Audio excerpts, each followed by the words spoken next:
Baru sebulan lebih dilancarkan, eMAS 5 telah terima 11,000 booking setakat hari ini. So sekarang saya nak tunjuk apakah ciri-ciri menarik yang ada pada eMAS 5. Pertama, dia punya turning radius memang cemerlang, 4.95 meter. So kalau kau nak U-turn, nak masuk parking yang sempit, memang sangat senang.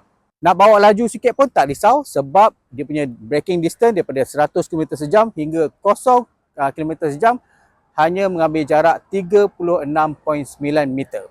DC charging dia daripada 30 hingga 80% hanya ambil masa 21 minit. eMAS 5 menggunakan bateri CATL LFP berkapasiti 40.1 kWh dengan sekali charge boleh pergi sejauh 325 km. Nampak storage dekat center console ni memang luas 20 liter. Skrin infotainment dia pun besar, 14.6 inci, boleh faham English dan bahasa Melayu.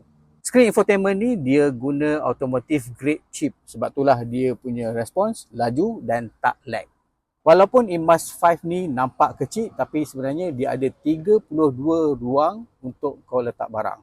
Kalau berminat, Proton eMAS 5 ni ditawarkan dalam dua varian iaitu Prime dan Premium. Harga pun memang sangat kompetitif, bermula RM57,000 sahaja. So, kau tunggu apa lagi? Beli sekarang.